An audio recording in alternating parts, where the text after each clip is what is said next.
এবার মানবতার এক অনন্য দৃষ্টান্ত স্থাপন করলেন WHO প্রধান।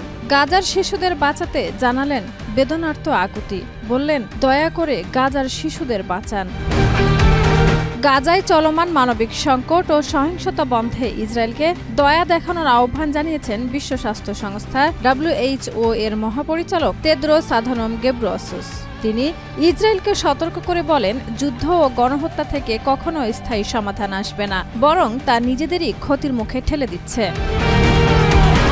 22 মে WHO এর বার্ষিক সম্মেলনে আবেগময় বক্তব্যে তেদ্রোস বলেন, খাবার ও চিকিৎসা সরবরাহকে অস্ত্র হিসেবে ব্যবহার মানবতার পরিপন্থী।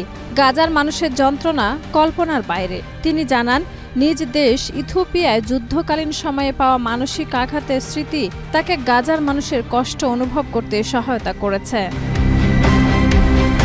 তিনি আরও বলেন, আমি গন্ধ পাই, শব্দ শুনি, কল্পনা করতে পারি, কারণ আমি জানি পোস্ট ট্রমাটিক স্ট্রেস ডিসঅর্ডার কিভাবে কাজ করে।